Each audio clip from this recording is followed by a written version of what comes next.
அஸ்ஸலாமு அலைக்கும். இன்றைக்கி நான் கியாமுல் லைல் தொழுகைக்கு போகிறதுக்காக நான் மாஸ்காஞ்சாரி வழியாக நடந்து போயிட்டுருந்தேன். மாஸ்காஞ்சாரி பள்ளிவாசல் கிராஸ் பண்ணி போகும்போது ஒரு போஸ்டர் போட்டிருந்துச்சு. அது என்ன போஸ்டர் இருக்குதுன்னு சொல்லிட்டு சரி பக்கத்தில் போய் அதை நான் பார்க்க போனேன். மனசுக்கு ரொம்ப ரொம்ப சந்தோஷமான ஒரு விஷயம் நான் அதில் படித்தேன். அது என்னென்னா, அதில் போட்டுக்கிறது பாருங்கள். நான் ஒரு சாதாரண மனிதன், என்னிடம் பதவி இல்லை, ஆட்சி அதிகாரம் இல்லை, பணம் இல்லை, காசா மக்களுக்கு என்னால் எதுவும் செய்ய முடியல என்று நாம் நினைத்தால் அது நம் தப்பு. லா இலாஹ இல்லா அன்த சுப்ஹானக இன்னி குன்து மினல் ஸாலிமீன்.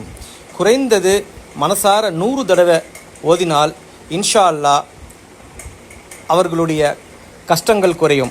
யா அல்லாஹ், நீ எனக்கு உணவு கொடுத்ததை போல காசா மக்களுக்கு உணவளிப்பாயாக என்று நீங்கள் நோன்பு திறப்பதற்கு முன் பாலஸ்தீன மக்களுக்காக, பசியும் பட்னியாக இருக்கும் அந்த மக்களுக்காக துவா செய்யும் அப்படின்னு சொல்லி போட்டிருக்கு. மாஷா அல்லாஹ். ஸோ இது நீங்கள் உங்களுக்கு தெரிஞ்சவங்களுக்கு இதை ஃபார்வர்ட் பண்ணுங்கள். ரொம்ப ரொம்ப நல்ல விஷயமா இது இருக்கும்.